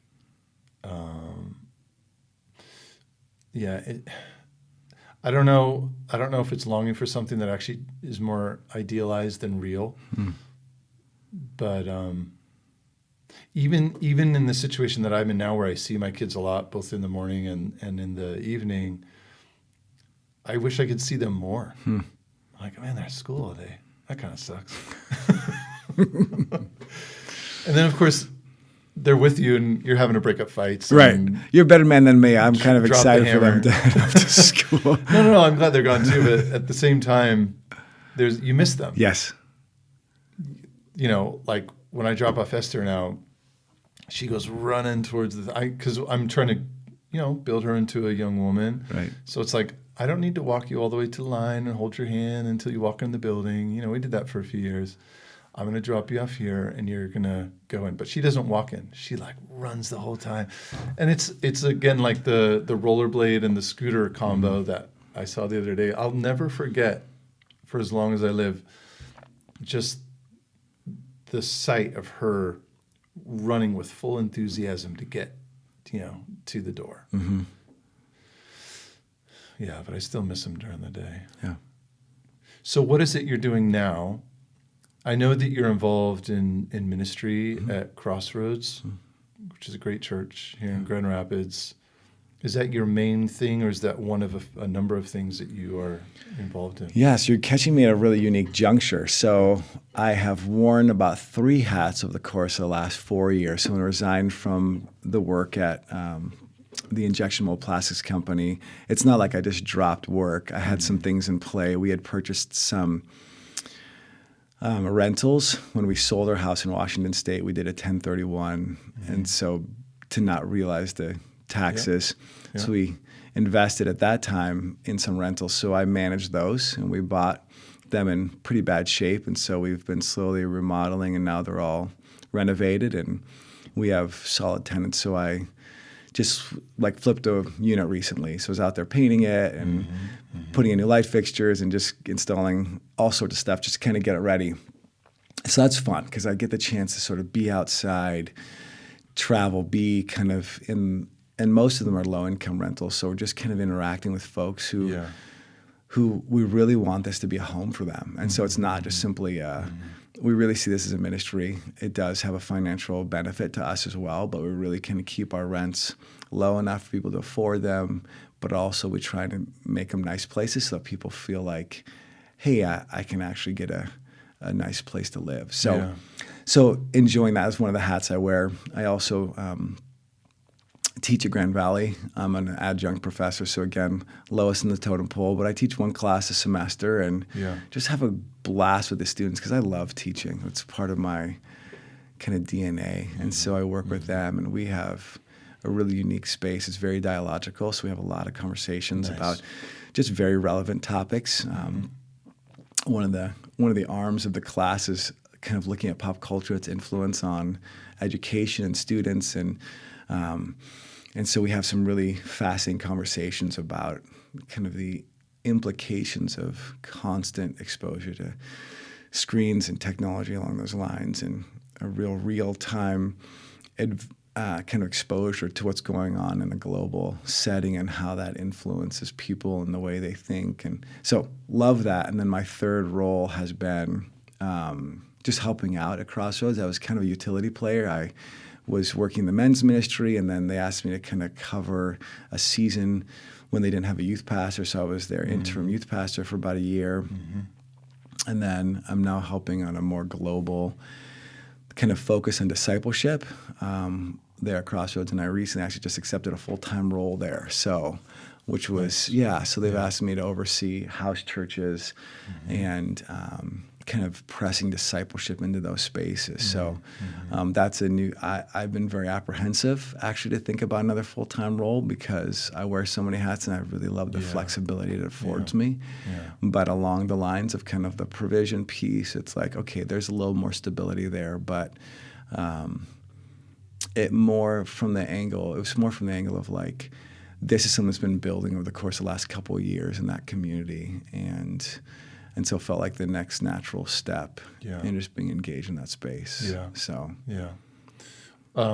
Why Crossroads? As we mentioned earlier, there's a church on every corner. Right. And so what is it about Crossroads that, appealed to your family? There's so many options here. So many options. So we actually started attending Crossroads because when I was in pastoral ministry, it was in 2 non-denominational churches. And so they were both Bible churches. And so Crossroads Bible Church seemed like a natural place for us to fit. But we stepped in and it was daunting. It was a huge warehouse filled to the brim with people. And we could not get to know anybody to save our lives. We spent about 5 to 6 weeks there trying to meet people after service, invite them over for brunch to our house, kind of build some bridges. And the fact is, it was at that time, back in 2016, it was very kind of disconnected. A lot of people, and it felt a little bit like it was trying to be kind of hipster church, and so this just wasn't our jam. So we ended up leaving that. There was a family we'd gotten connected with some friends of ours from out of town, and we started going to a CRC church. That was a very hard shift for me because they sing a lot of more unknown hymns, some from the hymn book that you've never seen before, and it was very traditional and a lot of. I'd not been a part of a denominational experience that had such rigidity around how it expressed itself in worship. So CRC's not even as rigid as you could get. Oh, no, I'm very aware of that. But for me to choose that was a unique space. And I think the harder part is, like the messages weren't necessarily very biblically focused. There was a lot of, topical analysis, and I'm going to find verses that reinforce the point I'm trying to make. But we started to get involved. I started meeting with the pastor and talking with him through the text before he would preach. And so found avenues to get involved. We got pretty involved in the youth ministry. But then they made a decision as a church to head down a direction that, from my perspective, was not a biblical avenue. And it wasn't just hey, we're exploring this as an option, but they made a very definitive decision about the tack that they were going to take. And so it wasn't up for discussion. Interesting. And so we felt at that point that we could no longer in good conscience worship in that community, knowing the impact on our kids. And so we had lots of good conversations with our kids about the nature of it. And they were in accord saying, I don't know if this is going to be the best place for us to stay grounded. So we actually, it was right around the COVID pandemic. So right around, in kind of February, March actually before that, January of 2020 is when the church kind of made that announcement. Might have been even earlier in the fall of 2020. And we tried to figure out how to make it work. I was kind of connecting with the pastor and saying, I don't understand how you can get there scripturally. And he couldn't answer that. He just was like, well, I feel this. And I was like, well, cool. Feelings are great, but they're not the means by which you make major doctrinal decisions for a church. No. So we then went online, and Crossroads was one of the few churches who was really working to try and get back in person as quickly as possible, as safely as possible. And so I remember when we got back in person, I just started to weep because there is something about the gathering of the body of Christ, not in a technological Zoom setting, but in flesh and blood. It just felt like this is what the incarnation is, being present with other believers. And yes, working what we can do with masking and distancing, whatever was needed, but like working hard to get that place. And so we did that, but it was still pretty disconnected, even for that. And my wife ended up signing me up for a men's backpacking trip just to help me kind of get out of my funk a little bit. And I remember being on that trip, hearing some of these guys share their stories, and it felt like the Lord was saying, you're home. Like, these are the guys who are honest, who are transparent, who are vulnerable about their sin, who are willing to expose themselves, to not hide behind the masks of so much of what I experienced West Michigan cultural Christianity to be. And these were guys who were just real. They were raw. They were transparent. They were honest. And I felt like, okay, if I could get to know these guys, I'd feel. And so I started to make some inroads to like, hey, would you guys want to hang out? And I felt like such the awkward kid. And one guy was like, yeah, let's grab coffee. And we started to meet. And that was sort of the foot in the door that just really broke things open in a unique way in that space. And I wanted to continue to get to know those guys and so a year later, I was actually leading that same trip I had been on and helping guys kind of find ways to get connected and plugged in, because it had been a significant part of my own story in that church. Yeah. How does it feel for you to be back in pastoral ministry, like direct pastoral ministry? It's daunting. And the problem is, and I sat down with my kids and I said, and my wife obviously, and I said, hey, what do you think about me taking this role? And my son said, I don't know if this is the best for you, Dad. And I was like, say more about that. Tell me what you think. Which son was this? This is Micah. Hold on one second. I'm getting cold. I love it. Warm us up. So is your youngest? Yeah, my youngest son. I was expecting you to say your eldest. No, my youngest. And I said, say more about that. He said, well, Dad, I just don't want you to get so busy that you lose sight of kind of your other priorities. And it was that.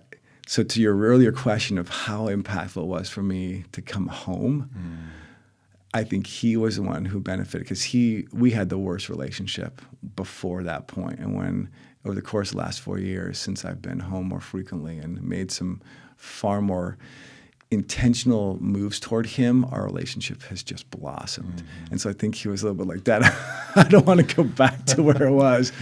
And I said, Micah, here are some of the things that I commit to doing differently than I did before.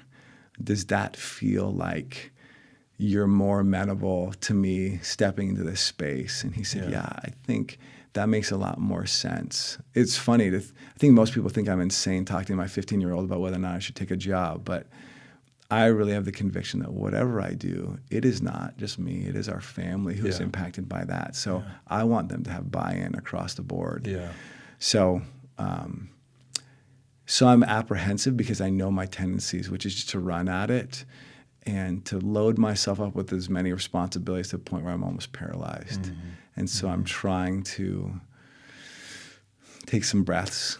I've made it very clear to leadership that that's my tendency, and to ask for some accountability along those lines, to just do a couple things and to do them well. Yeah. And that's really the only thing they're asking of me. They're not asking for the sky. Mm-hmm. And so if it happened, it's only because I, in my own dysfunction, chose to try and legitimate myself by my amount of activity, rather than trusting who God has said I am and living out of that space. Yeah, yeah. I heard, I think it was on the Sean Ryan show yesterday, he was talking about how he came to a realization that he was like that as well, like lean in, 100%, work like really, really hard. But, you know, once you get a family, he said he realized that every time I say yes to something, I'm saying no to them. It's still really hard to find that balance, though, isn't it? Especially, I could imagine with your background in pastoral ministry, your heart for it, plus the financial provision that comes along, and the desire to really prove yourself. Like, I think we all want to do that. It gets really hard to be like, to say those words like, no, I'm not able to do that. Right? But keeping in perspective that every time I say no, I'm actually saying yes to something else. I just found that to be really helpful. It's huge. Yeah. Yeah. No, you're absolutely right. Every yes is a no to something else, and every no is a yes to something else. Yeah. I've had that kind of as a mantra in my own mind, and trying to sort of evaluate what spheres am I allowing energy to go into, and what's it taking from other arenas, and am I somehow calibrating it accordingly to what God's priorities are? I wanted to ask you a bit more about your relationship with your wife, especially in this context of like masculine identity and provision. So my wife is in medicine as well, as you know, makes great money. I'm assuming that your wife does fairly well, meaning in the sense like it's the wrong terminology, but there's somewhat of an imbalance. You know, it's not that we make the same as our wives or more, which is kind of at least American Western society's expectation. And maybe that's right. At least for me right now, we're in a period where I'm making far less than she is. You've gone through those periods too. I mean, what advice would you give to especially men in that same situation? It's a great question. Like, is it okay? Is something wrong with you if you find yourself in that situation? Should a wife, there's some people ask that question, should a wife even be working? Or should we lean more towards the trad wife, thing where she's just a homemaker? I mean, as a Christian man, how do you deal with that confusion that can come along with being, in a sense, countercultural, and some might say counter-biblical or counter-traditional? Yeah. Well, there's a lot of questions in that one question. So I will just kind of start with what our conviction is that God has entrusted certain things to us, and there's 4 of them: Elijah, Logan, Micah, and Solana. He's entrusted them to us. Yeah. And the stewardship of those lives is probably one of the most important aspects of what we as humans can be about, because we're actually raising humans, right? We're building into them as humans. And so there is definitely putting food on the table, making sure they're clothed, have a home, kind of like you said, the basics. Yeah. And making sure that those are covered. Yeah. And that is kind of, I think, more to this text that you're talking about from Paul, where he says, if you don't do those things, you're worse than an unbeliever. But there's also the other aspects of provision, the emotional, the spiritual, the relational, that I think are important. So we've really kind of valued that. And so when we went into this whole process of kind of considering Sarna moving into the medical field, our conviction is that we would never sacrifice our kids on the altar of our careers. And so that was our ethos going into it. Up until this point, I'd always been the primary wage earner. It was my salary that was the one that provided for us. Sarna would work in some capacities to augment that, and very helpful and necessary in many cases. But that was sort of our MO. And so when we began to think about her going to medical school, we realized, okay, this is a part of her passion. But we had the conviction, especially early on, that nobody else would raise our kids. So we want a parent at home at all times with our kids, especially before the schooling age, and even to have someone home when they got home from school. So she took that role for them in those early years. An incredibly important, essential role, like just being present for them, teaching them the values of who the Lord is in their lives, what the scriptures are, and then basic fundamental relational social skills, things of that nature. So we had that conviction going. Now, as our kids were a little older and now thinking about her going to medical school, we had to kind of recalibrate a little bit and say, okay, is there a different version of this where we can still hold true to what we think is biblical, but also give my wife the chance to do that? And so part of my conviction was out of Ephesians 5, where I'm meant to give up my life as Christ did for the church, to lay down my life and to serve my wife. And so part of it is, this was an expression of doing that for her, giving her the chance to pursue something that was a God-given desire and passion in her own life. And so that meant we went into far greater debt. We didn't have really any debt prior to that besides a mortgage. And it meant a kind of a rethinking of how our family structure was going to work. And so, yes, I think it really sort of hit that masculine place. But my conviction has always been, Lord, I still want to be able to be the primary wage earner. How do I do that? And so somehow the Lord allowed that to happen. Even through medical school, I wasn't making a lot of money, but somehow the Lord stretched it, like the widow and her oil and her flour. Somehow God allowed that to meet our needs, and He has done so faithfully. And you talk about my wife making good wage. She just started in August, September, so we haven't really realized that yet. So we're not really into that space yet. That may be a part of our reality, but our conviction was to try to live such that if that job went away, we could still exist on my salary, and use that as our baseline. So the rest is fun coupons, like you talked about, or far more importantly, like ministry investment coupons or things that we could utilize to ultimately further the kingdom, but not become so comfortable with that augmented salary such that mine was no longer sufficient to be able to provide for us.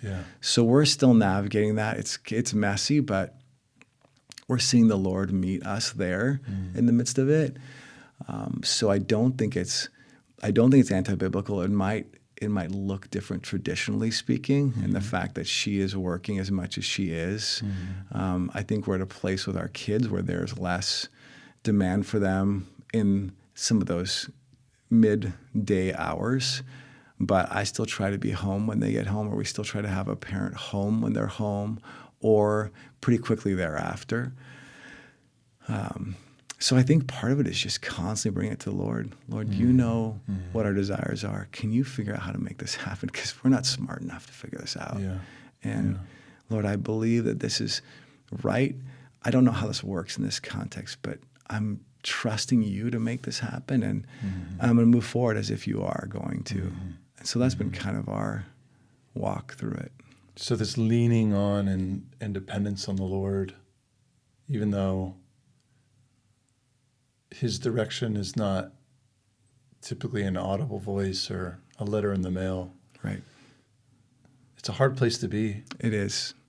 And honestly, you sometimes only see it in retrospect. Yeah. Looking back and like he did with the Israelites. Hey guys, don't forget the last 40 years, your shoes haven't worn out, your clothes haven't frayed, you've been eating pretty well.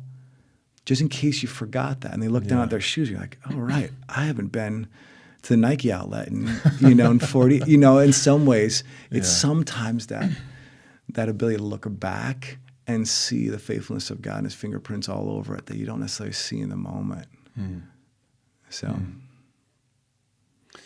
I want to go back to something you said earlier about, because this ties in with what you just said about how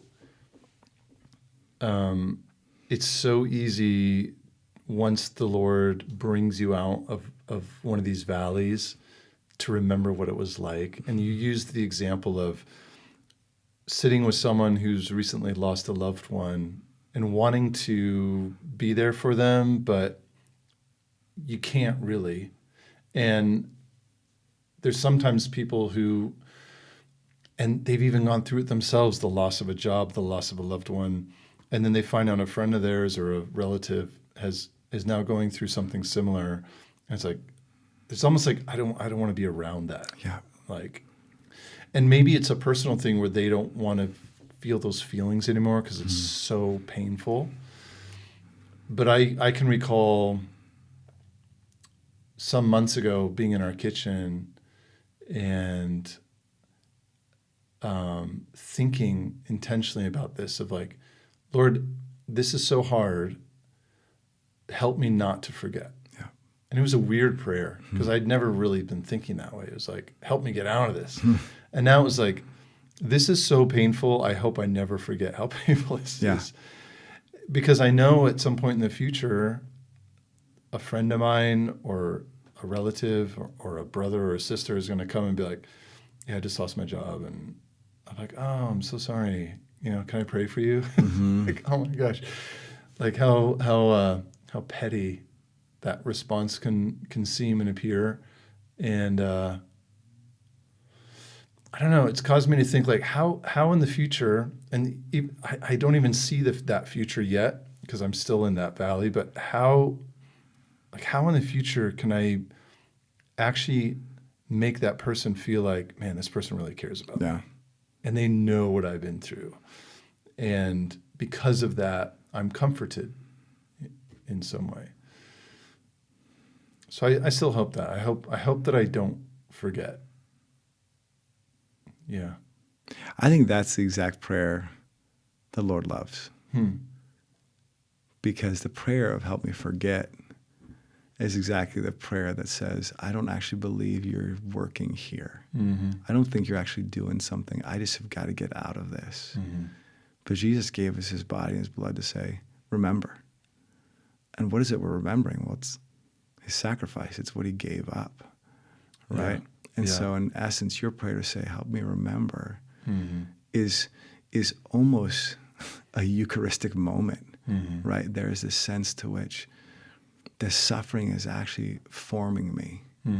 And I want to believe that the suffering that somebody else is going through is forming them, not from the angle of excusing it or rationalizing it, but stepping into it and saying, it's not the end of the story.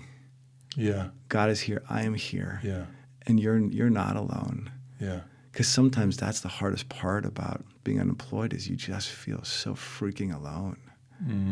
There's the solitariness is one of the hardest parts about it. You don't have colleagues at work. I'm not alone in this, but there's times when it's so hard and depressing, you just don't want to talk to people. You literally, I'm like, I don't even want to express anything to anyone. It's too much energy. You intentionally avoid social situations.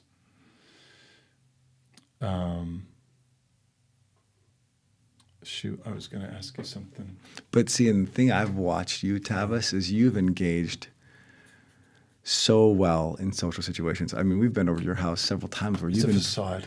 It's not. Like, I think I see you working hard at fighting that tendency to withdraw into yourself. Mm-hmm. And you are actually bringing people around you who are finding, kind of like David, with all the misfits who joined him and said, Yeah. here's somebody who gets it. He gets what it's like to be on the outside or to not fit.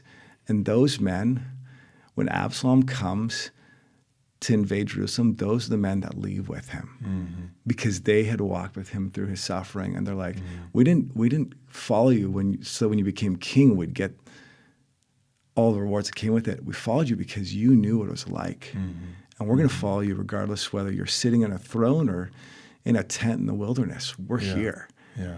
And you're doing that. You're drawing people around yourself in the midst of it. And I think people sense your genuineness and your transparency in that. So I appreciate you saying that. it's true. Honestly, I hadn't thought about it that way. The misfits, the ragamuffins. It's what you were saying earlier about this Eucharistic sense of things. It just made me think of how Christ himself, at his greatest moment of suffering, which wasn't Gethsemane, the drops of blood. It was, my God, why have you forsaken me? It was on the cross. And his greatest moment of suffering was also the paradigmatic moment of history. That his suffering led to all the blessings of what we call the gospel. But if he hadn't gone through that moment of suffering, right, none of that could have happened. And so I would hope that for myself, and I would say for those listening too, like when we go through these moments of suffering, it's not just about me. It's not just about you. I can't always see the impact. Sometimes I do think about it. Sometimes I think about when things are super, super hard, that my kids are watching every step I'm taking. And that something is being impressed upon their hearts and minds that will last their entire life. Right. Like, yeah, I remember when my dad, like they know dad's struggling. They know dad doesn't have a job. They know that when dad gives a little update about something positive, they're all cheering for it. I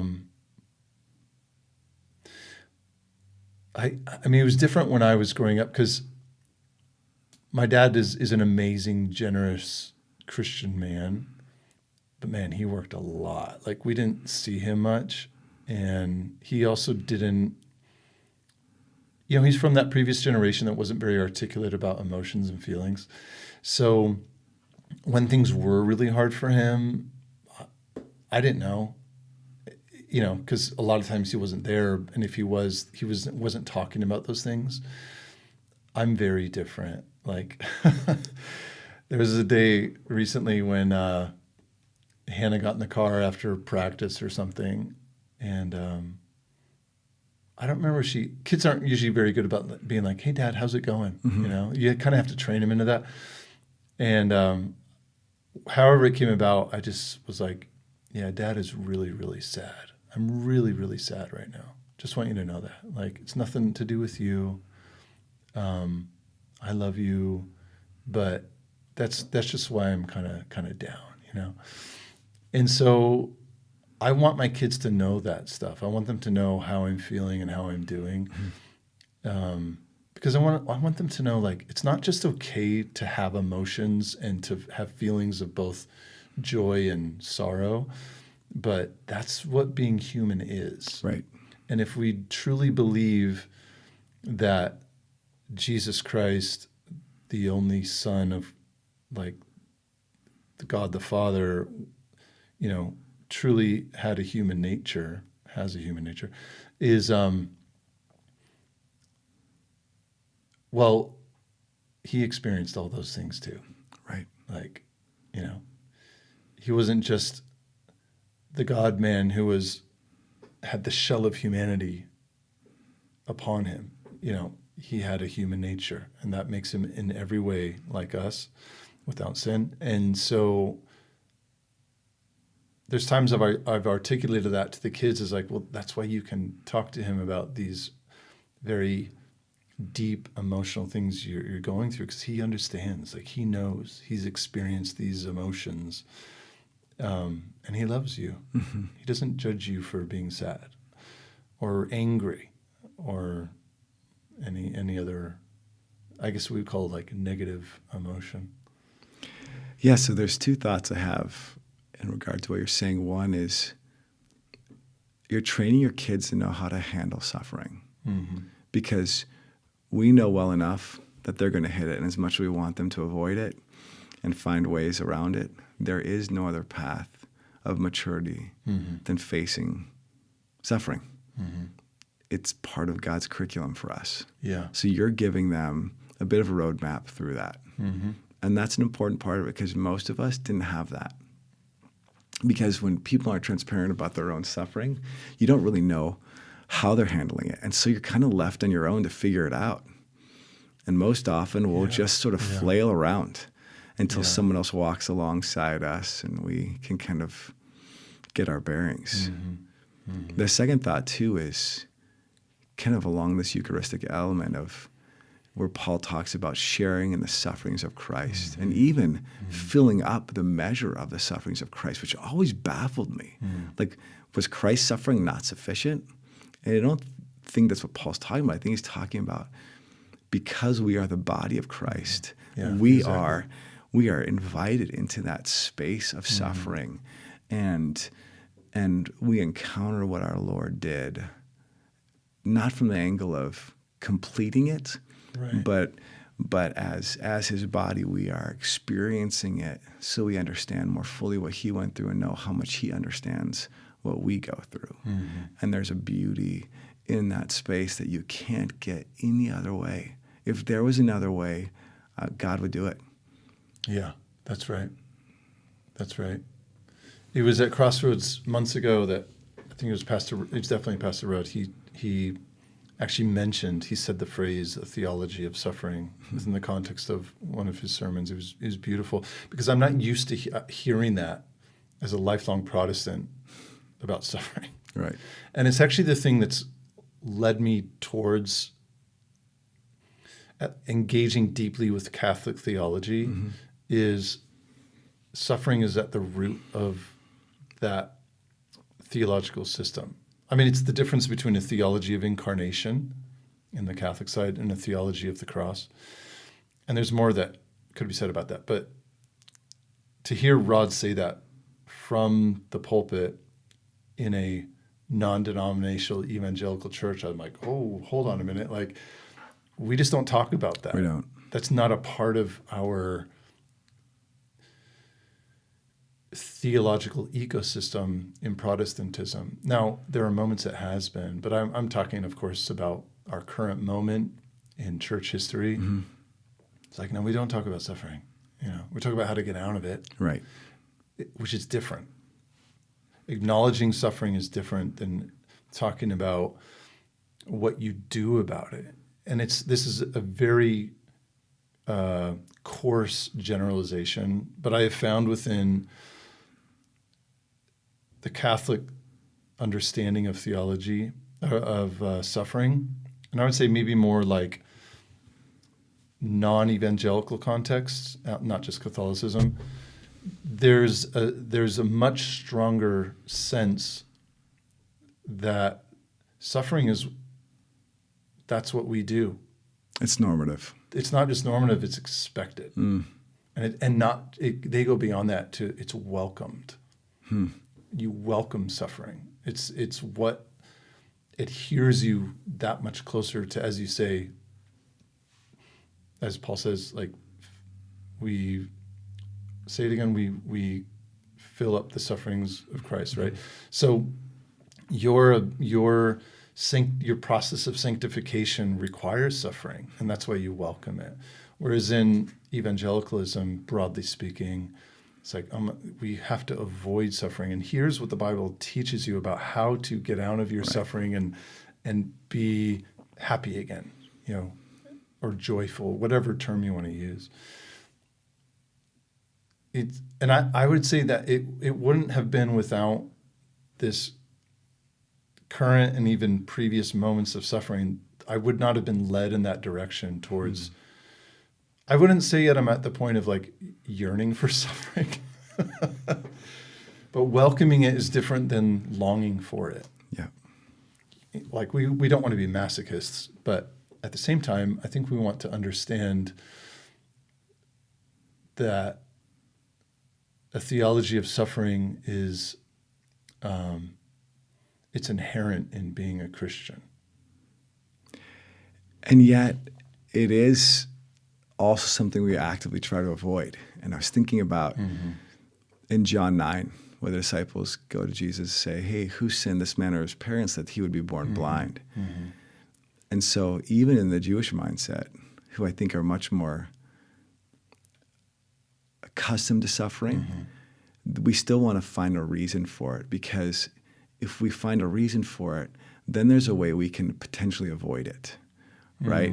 And I see. In some ways, It's like problem solving. yes, and find the cause, the root cause of it. If I can find the root cause, then I can avoid it. Right. If it was a sin, good, I just won't sin. Yeah. No, he screwed up. That's the reason, because I think, and this is bringing our conversation almost full circle, this idea about being unemployed or losing a loved one, people don't want to engage sometimes because they almost feel like it's contagious.